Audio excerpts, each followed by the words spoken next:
Allez, on continue la matinale. Je suis maintenant avec Nicolas Lefebvre. Nicolas, bonjour. Bonjour Frédéric. Nicolas, vous êtes associé fondateur du cabinet Eodia. Oui. On est ensemble pour faire le point sur votre actualité. Vous venez de franchir le cap du milliard d'euros d'encours sous gestion. Félicitations. Merci. Ça, c'est un beau cap quand même. C'est beaucoup d'argent. Ouais, c'est bien. Bon, Eodia, c'est un cabinet de CGP. Ouais, indépendant. Il faut combien de temps pour créer une clientèle et atteindre le milliard d'euros?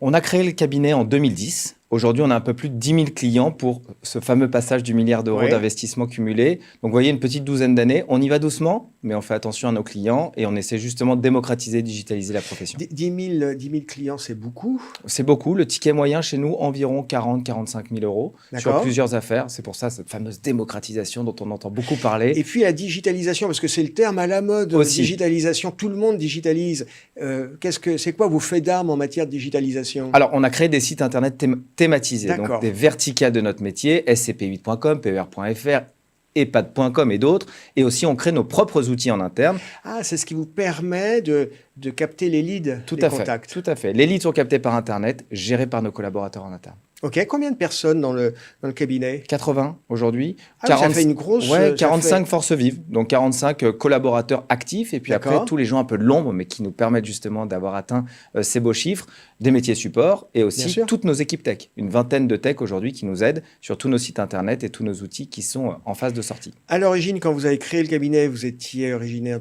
d'Île-de-France. Ouais. Mais avec tous ces sites Internet que vous avez développés, votre business, il est partout sur l'ensemble du territoire? Mais même dans le monde avec nos amis expatriés. D'accord.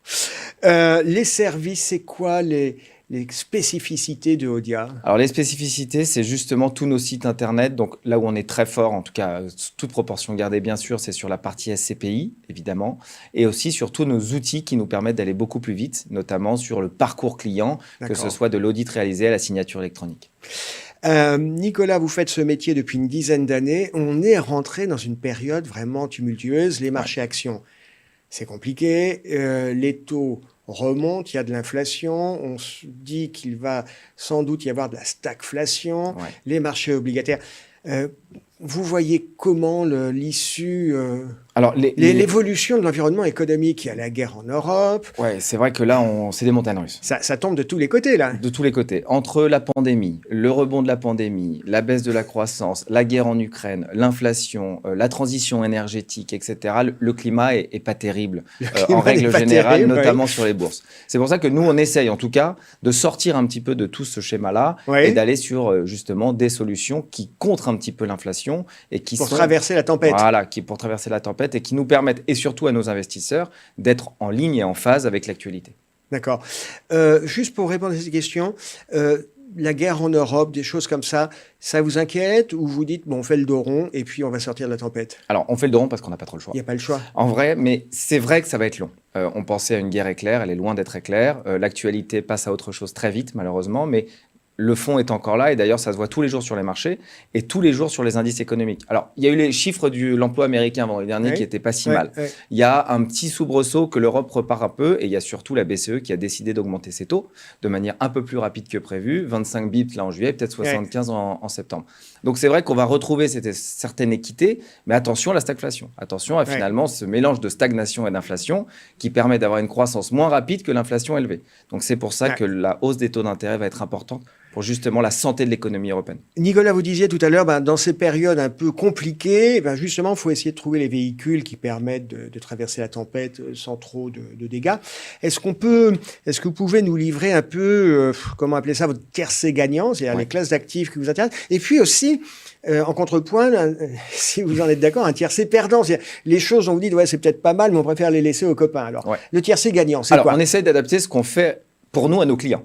Donc, le premier, c'est la SCPI, pour plusieurs raisons. La première, finalement, l'espace de jeu, qu'il soit en France, en Europe et même dans le monde, et aussi l'espace d'actifs, parce qu'on peut être autant sur des bureaux, commerce, logistique, hôtel, comme ce qu'on veut. Il y a un spectre très, très large. Spectre très large. Le taux de rendement qui varie toujours entre 4 et 5% depuis maintenant une dizaine d'années, produit anti-crise, de par justement cette répartition géographique et sectorielle. Voilà. Et la SCPI, on le rappelle, c'est vraiment un produit qui s'inscrit dans le temps. On ne fait pas de la SCPI pour 6 mois, faire un aller-retour. Produit moyen-long terme.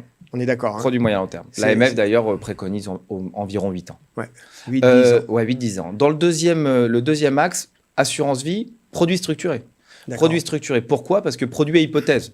Donc, on ne va pas uniquement sur une valeur ou sur un indice. On va construire finalement un produit avec un début, une fin et des dates de constatation avec des rendements déjà définis. Donc, c'est borné, on sait où on va. On sait où on va. Donc, finalement, on va moins chercher justement les sinusoïdes de cette période. Ouais. Troisième axe, aussi tout ce qui va être crowdfunding. Nous, on aime bien des projets notamment liés à l'immobilier, donc l'immobilier tangible, l'immobilier de qualité, que ce soit à Paris ou dans des zones très actives et tendues, ou pareil, sous un système obligataire, on connaît le début, on connaît la fin, on connaît le rendement. Et souvent, on connaît sur la le crowdfunding, on est sur des programmes relativement courts. Très court. Par opposition à SCPI, on est plutôt sur 8-10 ans. Crowdfunding, c'est 12, 24, 36 mois, des choses comme ça. Tout à fait. Vous avez compris, on essaye de faire du court, du moyen et du long terme avec ces solutions. Allez, rapidement, le tiercé perdant. Là, Alors, vous dites, nous, on ne conseille pas de mettre les pieds dans... Alors, je vais vous parler de là où on ne va pas. Oui. La crypto, on ne va pas. Ouais, ça, je c'est crois sûr. que vous avez raison. Ouais, je pense que bien nous en a pris. Deuxième chose, on ne va pas trop sur les valeurs boursières vives. C'est-à-dire qu'on va pas de titre vif. Pas de titre vif. Sinon, on va pas on a la proposer à nos volate. clients. Exactement. Pas de volatilité qui, en ce moment, est en folie. Troisième axe, j'ai envie de vous dire les valeurs encore plus pétrolières. Parce D'accord. qu'avec la transition énergétique, on sent bien que la difficulté est là et qu'il faut trouver des solutions. C'est très clair. Merci Nicolas Lefebvre de nous avoir présenté et votre tiercé gagnant et puis les 3 classes d'actifs dont vous pensez qu'il faut rester à l'écart. Merci Frédéric. À bientôt. À très bientôt.